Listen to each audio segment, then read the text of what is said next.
मी तर मेंढ्यांमध्ये होतो तसं आमचं चालू आहे. आम्ही कावडे कावडे आणि कावडे. अरे हंस आहेत तुम्ही. हंस कोण आहे? बोला ना कोण आहेत? हल्ला बी नाही म्हणलं बोला. अरे बोला सगळे कोण आहेत?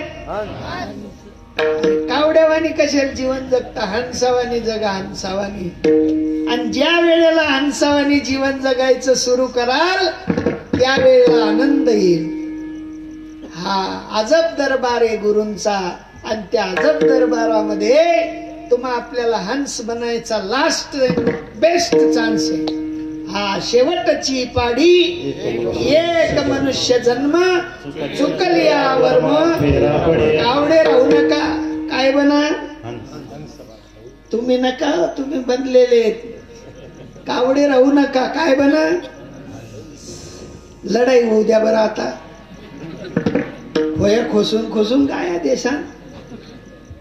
आणि हंस बोलायला एवढी तकलीफ. कोण आहेत तुम्ही? लगन ना गाणं मग गया तानी तानी बोलतात. आणि आज हंस बोलायला मी तकलीफ. कोण आहेत तुम्ही? हा ते बरं वाटणं पचन जेवण. अहो हंस आहेत तुम्ही. कारण मम अंशे जीव लोके जीवभूता सनातन. सनातन परमात्म्याचे अंश तुम्ही आपण. पण या ठिकाणी आलो आणि इथे आल्यानंतर धरणी वायू लागता स्मरण विसरे तत्वता. ओळखू लागे माता पिता कोहम कोहम. मी कोण मी कोण. भ्रांतीत पडू नका. साधूंकडे जा. साधूंचं ब्रीद घ्या. भ्रांती काढून टाका. जेने भ्रांतीपासून हिरतले गुरु वाक्य मन धुतले. आत्मस्वरूपी घातले हारोनिया. मी आणि माझं पण हारून टाकतील आणि हंस बनवून टाकतील. हंस बनण्यासाठी तुमचं आपलं जीवन आहे. आणि ज्या वेळेला जीव हंस बनतो त्या वेळेला साधूचं महत्व कळतं. अभंगाचं दुसरं. वासुदेवा पंढरीचा.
बारकाईने विचार करा. नामदेवराय पंढरपुरात राहायचे आणि वास कुठला मागितला? पंढरपूर नाही ना म्हटले. ते म्हणले देवा मी कितीतरी अन्याय केलेले असतील, कितीतरी अपराध केलेले असतील, माझ्याकडनं भक्ती घडत नव्हती, पण सद्गुरु कृपेने भक्ती घडाली. मला कळू आलं हे मढ जाणार आहे, पण या मढ्यातनं मी तुझी ओळख केली आणि ओळख झाल्यानंतर परत जर जन्माला घातलं तर कुठला वास द्यायचा?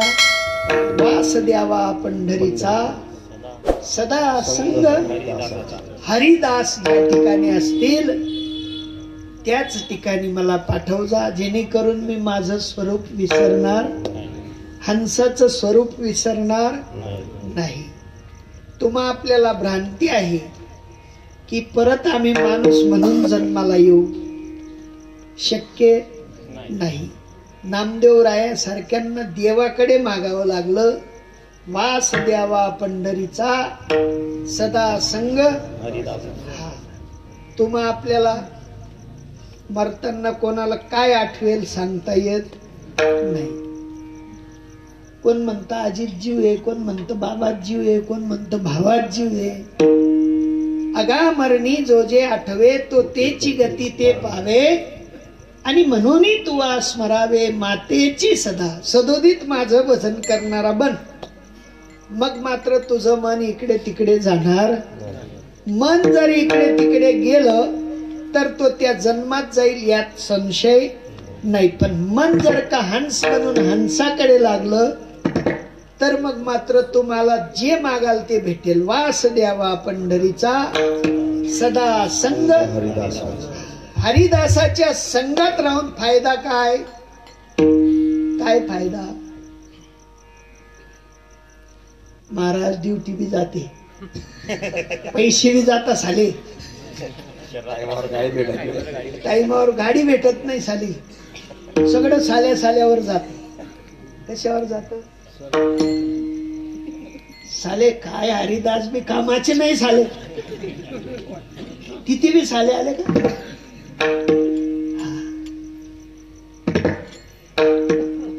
हरि भक्ति के 3 गुण, हर कोई लागे भोजन में मिष्टान्न मिले. काय? ताटलीत दूध आलं, त्याच्यात साखर आली, अजून काही मागितलं तर तेही भेटतं. मुडा एक मागितला 3 आले खांड. खाने को मिष्टान्न मिले. आखिर शेवटी वैकुंठ झाले. आता हरिरंगात जर एवढी पावर आहे, हर कोई लागे पाव, खाने को मिष्टान्न मिले, आखिर कस काय सोडायचा बुवा? साली पगार बी जाऊ द्या चुलीत, साली ड्युटी बी जाऊ द्या चुलीत, नाही का? हा, सगळं इतकं इतकं भारी सूत्र आहे बुवा. पण आता लोकांना जर असं सांगितलं ते म्हणता महाराज तुमच्या बरोबर फिरीन,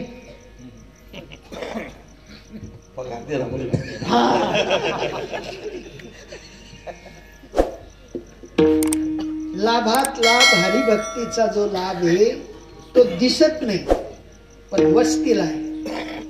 पण बाहेरचा लाभ दिसतो पण तो वस्तीला राहत. कारण साधूंचा ब्रीद येते म्हणतात, जे जे दिसे ते ते नाशे, नाशिले ते पुनरुपी वसे, हे घटिका यंत्र जैसे परिभ्रमेगा.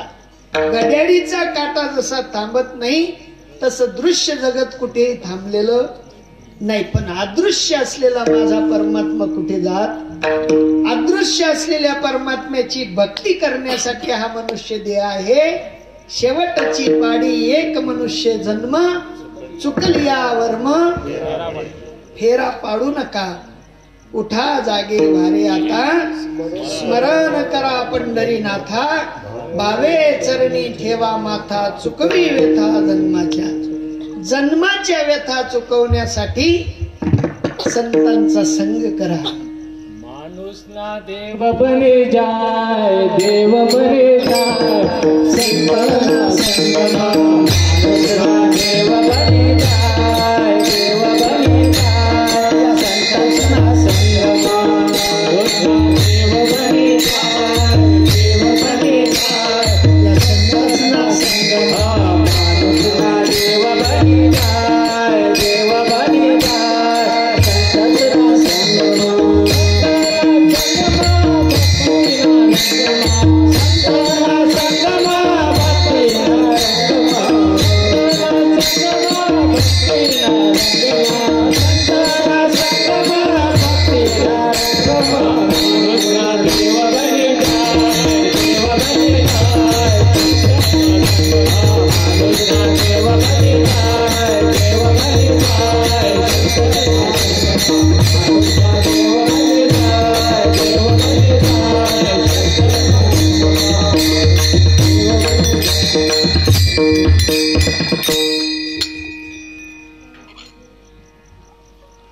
इंसान अगर है तो इंसान बन के देख, ये तन मिला है नर का, नारायण बन के देख. तुम्ही सगळे नवरदेव झाले की नाही? नवरदेवाचं सुख एकदा गळ्यात हार घातल्यावर प्राप्त केलं, ते बदललं का? मग तसं एकदा नारायण बनून पाहिल्यावर ते बदलणार आहे का? कितीदा पाहायचंय? नवरा नवरी एकदा बनले, नवरा नवरी बदल झाला नाही. तसं देव एकदा झाल्यावर त्यांनी सोपं करून सांगितलं ना, इंसान अगर है तो इंसान बन के देख, ये तन मिला है नर का, नारायण बन के देख. काय बनून पाहायचंय? सकाळपासून उठायचं आणि आरशात पाहायचं, नारायण मी नारायण मी नारायण. बनता येईल? नाही बनता येईल. एक साधू होते दाजीबा, ताईंना जागा देऊन द्या, व्यत्यय नको. विठाला विठाला विठाला विठाला विठाला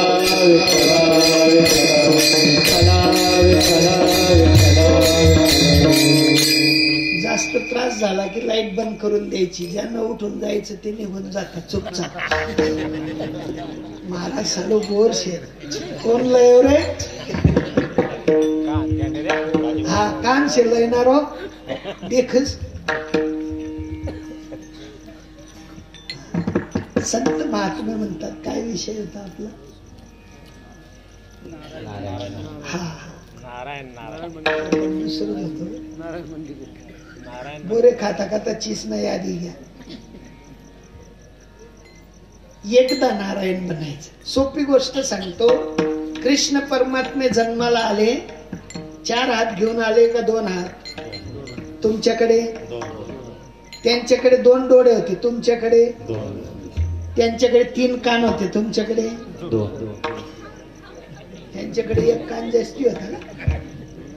त्यांच्याकडे 2 होते, तुमच्याकडे 2. सगळं त्यांच्यात आणि आपल्यात बदल. मग ते देव बनून गेले, मग तुम्ही आपल्याला बनता येणार नाही का? सोपी गोष्ट आहे. एक साधू होता, हा साधू होता आणि त्या साधूला सोनं बनवता येत होत. काय? आणि तुमच्या आयरवाडीच्या राजाने पाहिलं आणि पाहिल्यानंतर ते साधूला विचारायला लागले, साधू महाराज आप सोना निकालते हो रोज, हमने देखा. तो साधू म्हणे मी कशाला सोनं काढू? साधूला काय सोन्याशी घेणं देणं? आता काढतो हे तर पक्क आहे. कोणाकडे भीक मागत नाही, आरामाने जीवन जगतो, सोने आहे, सोने काढतो. मग आता काय करावं लागेल? तो सोनं काढतो हे करण्यासाठी. काय कर सांग? राजाने राजाचा वेश पालटून घेतला, सोंग घेतलं, सोंग मजुराच, आणि मजुराचं सोंग घेऊन साधूची सेवा करायला लागला. कोण?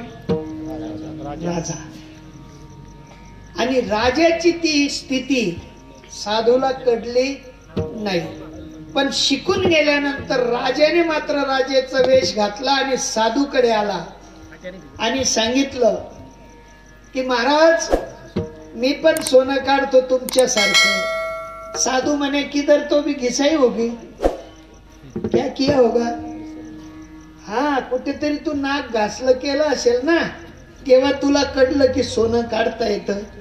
मग तसं इथे सुद्धा आत्मतत्व तुम्ही आपल्याला काढता आलं पाहिजे ना. साधूकडे नाक घासल्या वाचून तुम्हा आपल्याला स्वतः मी कोण आहे करावा विचार, म्हणे ज्ञानेश्वर निवृत्तीचा. ज्ञानोबरायांसारखे महापुरुष म्हणतात मी कोण आहे हा विचार मला कळत नव्हता. मी मात्र निवृत्तीनाथांकडे गेलो आणि मग मला कळालं की फुलार समोर आला.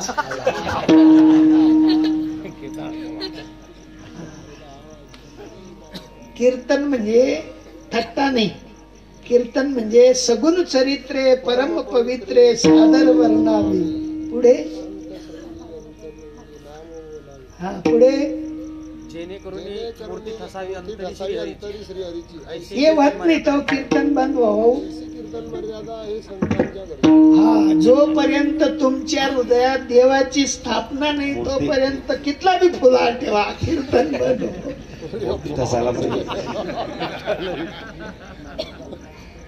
का होतंय का? पंगात आपटत नाही तोपर्यंत लगन खरं म्हणता येत. तसं अमृत पान झाल्या वाचून कीर्तन बंद होत. पाय की दुखणं तीन पटील्या गो, कीर्तन आज बंद होणार. लास्ट दिवस हा शेवटचा दिवस जागरचा असतो, पूर्ण रात जागर राहतो. गाडीचा टाइम झाला असेल त्यांनी निघून जा. जेणेकरून अंतरी मूर्ती ठसावे श्रीहरीची.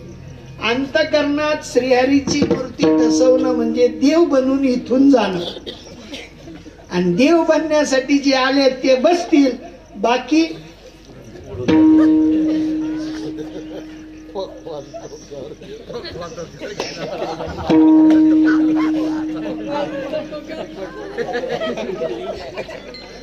ज्याला हा मंडप कोणाचा आहे?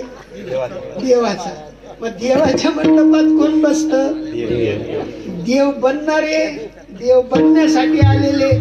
आणि ज्यांना देव बनायचं नाही ते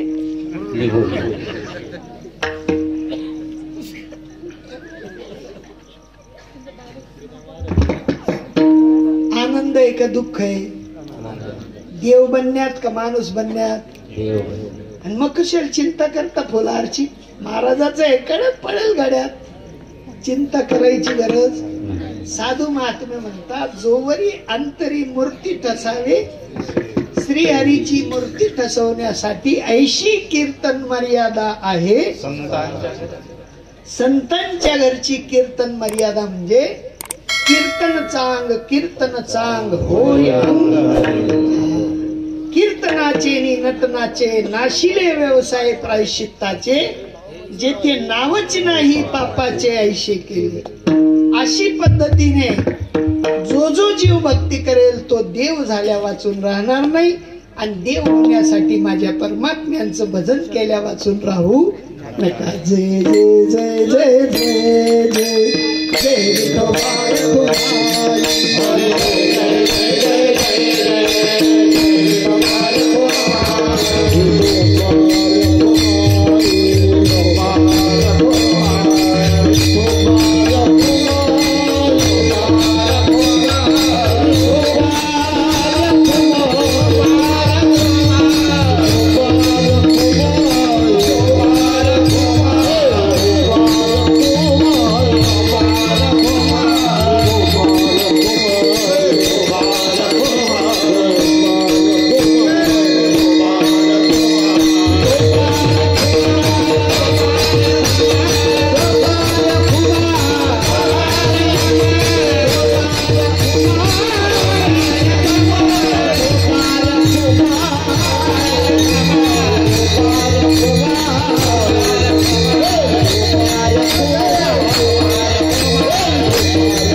ज्या महात्म्यांना लाभ काय, हानी काय, फायदा काय, नुकसान काय, नफा काय, तोटा काय हे कळत असेल त्यांनी विलंब न करता सद्गुरूंकडे जायचं आहे.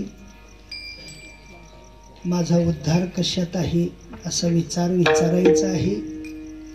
आणि कल करे सो आज करे सो अब, पल में प्रलय होएगा बहुरी करोगे कब. काय काय कराल, उद्यावर काय काय टाकाल उद्यावर टाकू नका. उद्याचं काम जसं आज आपण आजच आटोपत घेतो तद्वत या ठिकाणी जातीपातीचा विचार न ठेवता यारे यारे धरू हरिनाम तारू भवाचा सागरू भय नाही. भीती नावाची या ठिकाणी वस्तू नाही. तुम्ही कोणत्या कुळात जन्मले हे कधी साधू विचारत नाही. तुमची जात पात काही मात्र साधू विचारत नाही. साधूला एकच गोष्ट माहिती आहे, ती म्हणजे ज्याप्रमाणे भुकेल्यासाठी अन्नदान आहे त्याचप्रमाणे जिज्ञासूसाठी आत्मज्ञान दान आहे. आणि त्या आत्मज्ञान दानात आपला मात्र पुढाकार पहिला नंबर ठेवा. आणि पहिला नंबर ठेवल्यानंतर तुमचा आपला आनंद द्विगुणित होईल. तो आनंद वाढवावा एवढ्यासाठी ही भक्ती आहे. भक्ती नुसतं हसण्यावारी नाही, टाइमपास नाही. ज्याप्रमाणे 350-400 वर्षापूर्वी तुकोबारायांना विवेकाने वैराग्य प्राप्त झालं, विमान घ्यायला आलं, तसं आजही विवेकाने जीव जगेल, आजही वैराग्य प्राप्त होईल आणि आजही वैकुंठातनं विमान घ्यायला येईल, यात तीड मात्र शंका नाही. आणि अशा शंकातून बाजून होऊन आपल्याला नित्यमुक्तीचं जे सुख आहे ती उपभोगण्यासाठी देवे दिला देह भजना घुमटा. पण संसार प्रपंचाच्या नादी लागून तो हा झाला फाटा.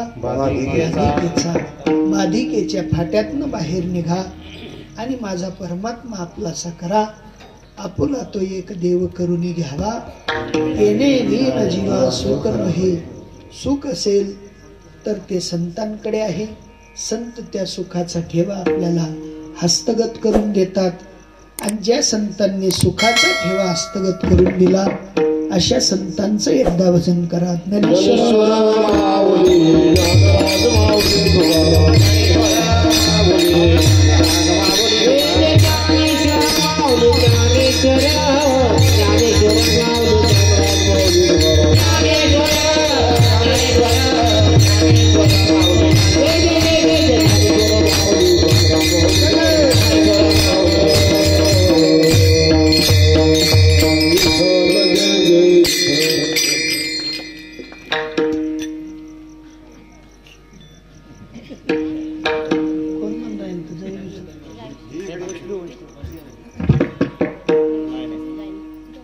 साधू संतांचा उपक्रम सांगताना नामदेवराय म्हणतात, जन्म हो का भलते याती परी न चुको हरिभक्ती. देवा, मला कुठलाही जन्म घातला, कुठल्याही कुळात कुठल्याही जातीमध्ये घातलं, पण त्या जातीत त्या कुळात मी माझी हरिभक्ती चुकायला नको. असा आदर्श जसा नामदेवरायांनी मांडला तसंच तुम्हा आपल्याला घ्यायचा आहे आणि देवाकडे तेच मागायचं आहे. नामा म्हणे कमळापती हेची द्यावे पुढता पुढती. असा विशेष आशय भगवत भक्तीचा आहे. चांगलं असेल ते आपलंसं करा. काही घेण्याजोगं नसेल, वायफळ असेल, माझ्या बुद्धीचा दोष असेल, त्याला गाडून टाका. परंतु जे सत्य आहे ते मांडण्याचा प्रयत्न केला, साधूंचं आहे ते मांडण्याचा प्रयत्न केला, जनहिताचं आहे ते मांडण्याचा केला. कारण बहुजन सुखाय बहुजन हिताय ह्या अन्वय न्यायाने साधूंचं ब्रीद असतं. तेच ब्रीद तुम्हा आपल्याला कळावं असा भगवत परमात्म्यांच्या चरणी एक संकल्प ठेवतो. आणि या ठिकाणी आपल्या लाडक्या असलेल्या कीर्तनकार ताई त्यांच्या मुखारविंदातनं एक गौडन होईल, जय हरी विठ्ठल होईल आणि मग गौडन होईल. आणि गौडणीचा आनंद सगळ्यांनी घ्या. सगळ्यांनी देवाची गौडण बनण्याचा प्रयत्न करा. देवाच्या रसात डुबून जा. देव बना, देव बना, देव बना. जय विठ्ठल, जय विठ्ठल, जय विठ्ठल.